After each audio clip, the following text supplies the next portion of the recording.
नहीं है, ये व्रत की भूमि है। तो हमें लगता है कि अन्न व्रत जो है वो अच्छा है, पर हो सके मौन व्रत करो। और मौन व्रत भी कैसा होना चाहिए? कई लोग मौन व्रत करते हैं पर पास में एक कागज पेन रखते हैं। अब किसी पे गुस्सा आ रहा है, अब बोल तो सकते नहीं, मौन व्रत में है, तो उसको बुला करके गालियां लिख करके दे रहे हैं उसको। ऐसा मौन व्रत नहीं। व्रत कीजिए पर मौन व्रत कीजिए। व्रत कीजिए, क्रोध व्रत कीजिए। किसी को बहुत क्रोध आता है तो वो आज संकल्प ले ले कि अगले 7 दिन तक मैं क्रोध नहीं करूंगा, चाहे जो हो जाए, चाहे मेरी पत्नी, मेरे बच्चे, मेरे पति जो करें, मैं क्रोध नहीं करूंगा। बता के नहीं करे, नहीं तो वो जानबूझ के ऐसे काम करेंगे कि क्रोध आवे। बता के नहीं करे, बिना बताए कि अब ये चाहे जो कर लें, मैं क्रोध नहीं करूंगा। अगले 7 दिन नैमिषारण्य में पति जो करे मैं क्रोध नहीं करूंगा। बता के नहीं करे, नहीं तो वो जानबूझ के ऐसे काम करेंगे कि क्रोध आवे। बता के नहीं करे, बिना बताए कि अब ये चाहे जो कर लें, मैं क्रोध नहीं करूंगा। अगले 7 दिन नैमिषारण्य में क्रोध विहीन होना है। 8वें दिन आप अनुभव करेंगे कि आपका जो पूर्व क्रोध था वो नष्ट हो चुका है। कथा एक परहेज में रह करके सुननी चाहिए। हम लोग बिना परहेज में रहकर, परहेज भोजन का नहीं, व्यवहार का, विचार का, क्रियाओं का, वो परहेज करो। दूसरी बात, चलो क्रोध, काम, लोभ ये सब तो एक बात हो गई। कई दोष हैं हम सबके अंदर और हम उनको भली भांति जानते हैं कि ये दोष मेरे अंदर है। चाहे वो कुछ खाने का हो, चाहे वो कुछ पीने का हो, चाहे वो कुछ बोलने का हो, चाहे वो कुछ करने का हो, सब अपने दोष से भली भांति वाकिफ हैं। अपने दोष का व्रत करो। अगले 7 दिन तक इस दोष को उत्पन्न ही नहीं होने देना है मुझे, चाहे जो हो जाए। 8वें दिन आप अनुभव करेंगे कि कथा, औषधि और आपका परहेज, ये दोनों मिलकर के आपका निर्माण ऐसा करेंगे कि 8वें दिन जब आप वापस घर लौटेंगे तो वो दोष पुनः उत्पन्न नहीं हो पाएगा। होगा भी तो उस मात्रा में या उस रूप में नहीं हो पाएगा। तो कथा सुनने के अपने नियम होते हैं। और नैमिषारण्य जैसा क्षेत्र मिल जाए, कलकत्ता में कथा सुनी एक बात, बंबई में सुनी अलग बात, बड़ोदरा में सुनी अलग बात, यहां सुनने का मतलब क्या है? ये हॉस्पिटल है भैया, यहां पे भर्ती हुए हो तो ठीक होके ही जाओगे। अब कई लोग वीवीआईपी होते हैं, वो घर पे ही ग्लूकोज चढ़वा लेते हैं। तो डॉक्टर से बोलते हैं हमारे घर पे ही ग्लूकोज चढ़ा दो, हमको घर पे ही हमारा ट्रीटमेंट कर दो। तो डॉक्टर घर आ जाता है, पैसे ज्यादा दे देते हो आप लोग, लेकिन फिर पता चली डॉक्टर के जाते ही चाय भी चल रही है, उसमें दबा दबा करके बढ़िया फाफड़ा जलेबी भी खा रहे हो, कचौड़ी भी उड़ा रहे हो। घर में तो सब खा पी लेते हैं, तो परहेज नहीं होता। उससे क्या होता है? रोग उचित रूप से ठीक नहीं हो पाता।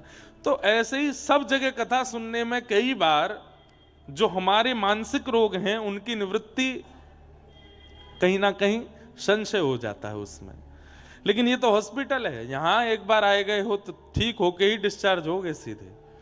लेकिन उसके लिए नियम से रहिए, बहुत ध्यानपूर्वक रहिएगा।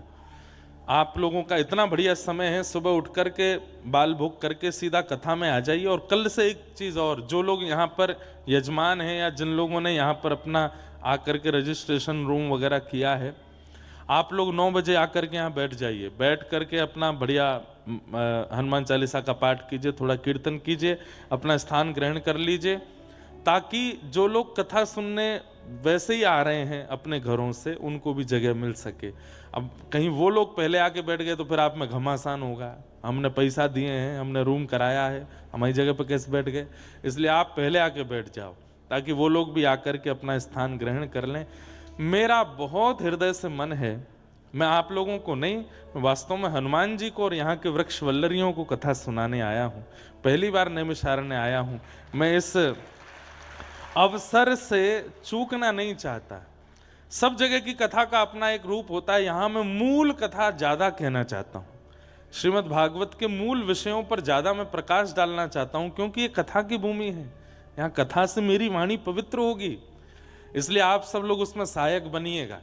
बहुत नियम से, बड़े प्रेम के साथ, बड़े आनंद से कथा सुनिए। 1 बजे तक कथा सुन के फिर अपना प्रसाद आदि पाइए, गोमती तट जाओ, चक्र तीर्थ जाओ, बढ़िया बैठ करके अपना नाम जप करो, माला करो, जितनी देर सेवा आदि हो सके खूब भ्रमण करो।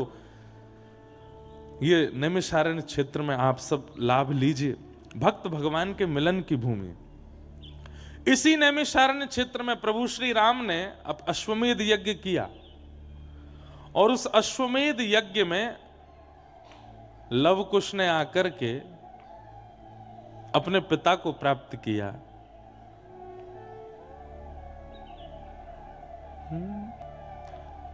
हम कथा सुनाते राम सकल गुण धाम की, ये रामायण है श्री राम। यही है वो भूमि जहां पर लव कुश ने आकर के अपनी वीणा लेकर के प्रभु श्री राम के सामने राम कथा सुनाई थी। अश्वमेध यज्ञ चल रहा था प्रभु श्री राम का, और लव कुश सामने बैठ करके अपने पिता को राम कथा सुना रहे हैं। और यहीं लव कुश को पता चला हमारे बिछड़े हुए पिता कौन है, यही मेरे पिता हैं। पुत्र और पिता की मिलन की भूमि, भक्त और भगवान के मिलन की भूमि। और एक एंगल से और देखिए, कहते कहते मेरे रोंगटे खड़े हो रहे हैं। लव कुश कौन है? कथा के वक्ता हैं, और कथा सुनाते सुनाते वक्ता को, जिनकी वो कथा सुना रहे हैं, वो भगवान की प्राप्ति हो रही है। मतलब भले ही मैंने पूरे विश्व में कथा कही, हमारे पिताजी ने पूरे विश्व में कथा कही, पर नैमिषारण्य क्षेत्र है जहां पूरे विश्व में कथा कहने से श्रोताओं को भगवान मिलते हैं, पर नैमिषारण्य में वक्ता को भगवान मिलते हैं। लव कुश को भगवान मिले हैं यहां पर। तो ये नैमिषारण्य है, यहां वक्ता के कथा से रीच करके भगवान मिलते हैं। ऐसी ये नैमिषारण्य की भूमि। और नैमिषारण्य की विशेषता क्या है? जनकपुरी की विशेषता है, वहां सीता जी का प्राकट्य हुआ है, वहां की भूमि से सीता जी प्रकट हुई।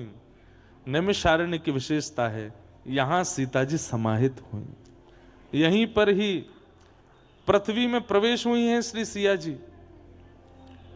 जब संसार के लोग, कुछ तो लोग कहेंगे, ये तो लोगों का काम है कहना, जब हमारी पराम्बा जगदम्बा सीता जी के ऊपर प्रश्न चिन्ह उठा दिया गया, तब सीता जी ने इसी भूमि पर आकर के खड़े होकर के कहा, ये नहीं कहा कि मैं प्रमाणित करूंगी कि मैं पवित्र हूं या कुछ भी, ऐसा प्रमाण देना है कि वह प्रमाणित युगों युगों तक याद रखा जाए और मेरा प्रेम अमर हो जाए। सीता जी क्या बोलती हैं? हे भूमि देवी, यदि प्रभु श्री राम के अलावा अन्य किसी पुरुष का मेरे मन में, मस्तिष्क में, बुद्धि में चिंतन भी ना हुआ हो, तो आप कृपा करके मुझे स्थान प्रदान कीजिए और मुझे अपनी गोद में समाहित कर लीजिए। इससे बड़ी परीक्षा इस संसार में कोई दे नहीं पाया आज तक। यदि प्रभु श्री राम ही मेरे सर्वस्व रहे हों, यदि प्रभु श्री राम ही मेरे मन बुद्धि चित्त में सदा विराजमान रहे हों, हे भूमि देवी आप मुझे गोद में ले लीजिए। उसी समय पृथ्वी खुल गई और श्री सीता जी उसमें प्रविष्ट हो गए। यही है वो नैमिषारण्य की भूमि। जनकपुरी नेपाल में है जहां श्री जानकी जी प्रकट हुई, पर यह नैमिषारण्य है जहां सीता जी विराजमान हुई। कितने प्रमाण हैं इस भूमि के पवित्रता के। और सुनिए, हमारे धरती पर, हमारे रामानुज परंपरा में अष्टभू वैकुंठ बताए गए हैं। 8 पृथ्वी के वैकुंठ हैं, 4 दक्षिण में, 4 उत्तर में। उत्तर में जो 4 वैकुंठ हैं उनके नाम क्या हैं? पहला बद्रिकाश्रम श्री बद्रीनाथ, दूसरा श्री मुक्तिधाम जिसको कहते हैं मुक्तिनाथ जो नेपाल में है, तीसरा है पुष्कर राज राजस्थान में, तीर्थराज पुष्कर राज, और चौथा है नैमिषारण्य। ये नैमिषारण्य भू वैकुंठ है। यहां पर भगवान मूर्ति के रूप में नहीं रहते, यहां पर भगवान मंदिरों में नहीं रहते, यहाँ पर वृक्षों के रूप में, यहाँ पर अरण्य के रूप में, यानी कि जंगल के रूप में भगवान विराजमान है। यहाँ का जंगल ही भगवान है, यहाँ के वृक्ष ही भगवान है। जिस प्रकार हमारे व्रज वृंदावन में राधा रमण जी, बिहारी जी, राधा वल्लभ जी, सप्तनिधि ठाकुर जी हैं, जिस प्रकार बद्रीनाथ में पर्वत के रूप में नरनारायण भगवान है, जिस प्रकार श्री जगन्नाथ में अन्न के रूप में भगवान है, जिस प्रकार द्वारिका में मंदिर के अंदर राजाधिराज के रूप में भगवान है, इसी प्रकार नैमिषारण्य में जो अरण्य है, जितना भी यहाँ का वन्य प्रदेश है, जितना भी यहाँ का जंगल है, ये भगवान है, ये भगवान का रूप है। यहाँ के वृक्ष, पत्ते पत्ते सब ठाकुर जी हैं। बाकी सब जगह तो ऋषि वृक्ष हैं, बाकी सब जगह तो संत वृक्ष हैं, पर यहाँ के वृक्ष ठाकुर जी हैं। इसलिए ये अरण्य है। बहुत शांति का परिचय दो भैया, पीछे व्यवस्था वाले आने दो, लोगों को बैठने दो। सब लोग इधर देखो, यहां देखो। तो जब निकलिए यहां से, प्रत्येक वृक्ष को प्रणाम करते हुए चलिए, और कोई बढ़िया स्थान देखना जहां सर्प आदि नहीं आ जावे, वहां वृक्ष के नीचे आसन लगा करके वृक्ष की ओर मुख करके बैठ करके नाम जप कीजिएगा। ये नैमिषारण्य, वो वृक्ष ही यहाँ के परमात्मा है, यहाँ का जंगल ही परमात्मा है। ऐसा ये नैमिषारण्य क्षेत्र है वृक्ष के रूप में। हम आप सब लोग कथा सुनने के लिए आए हैं।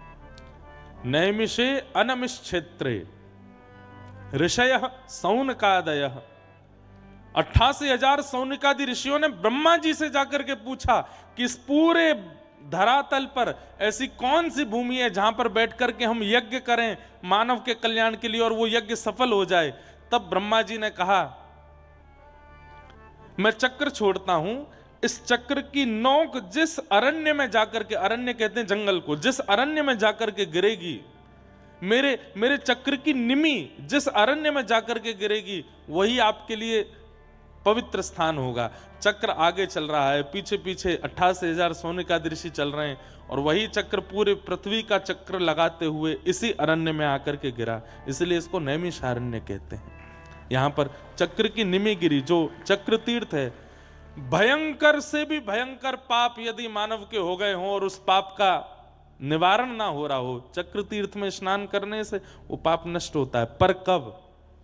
जब संकल्प लिया जाए कि हे चक्र तीर्थ, हम संकल्प देते हैं कि आइंदा कभी ये पाप हमसे नहीं होगा, और पूर्व में जो मैंने पाप किया है उससे मिलने वाला जो भी दंड है वो भोगने के लिए मैं तैयार हूं, आगे मैं नहीं करूंगा, ये वचन देता हूं, पर कृपा करके उस पाप का जो भोग मुझे मृत्यु के बाद भोगना है उसको आप नष्ट करो। इस भाव से अगर आप स्नान करोगे तो आपके पाप का नाश हो जाता है इस तीर्थ में। तो बड़ी महिमा है, महिमा गाते गाते पूरा महात्म्य ही नैमिषारण्य का ही होने लग जाएगा। इतना अद्भुत ये स्थान है, इसे हम बारंबार प्रणाम करते हैं।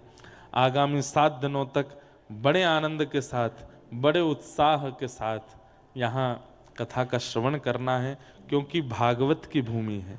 यहीं 88,000 सौनिकादि ऋषियों को सूत जी ने कथा सुनाई है।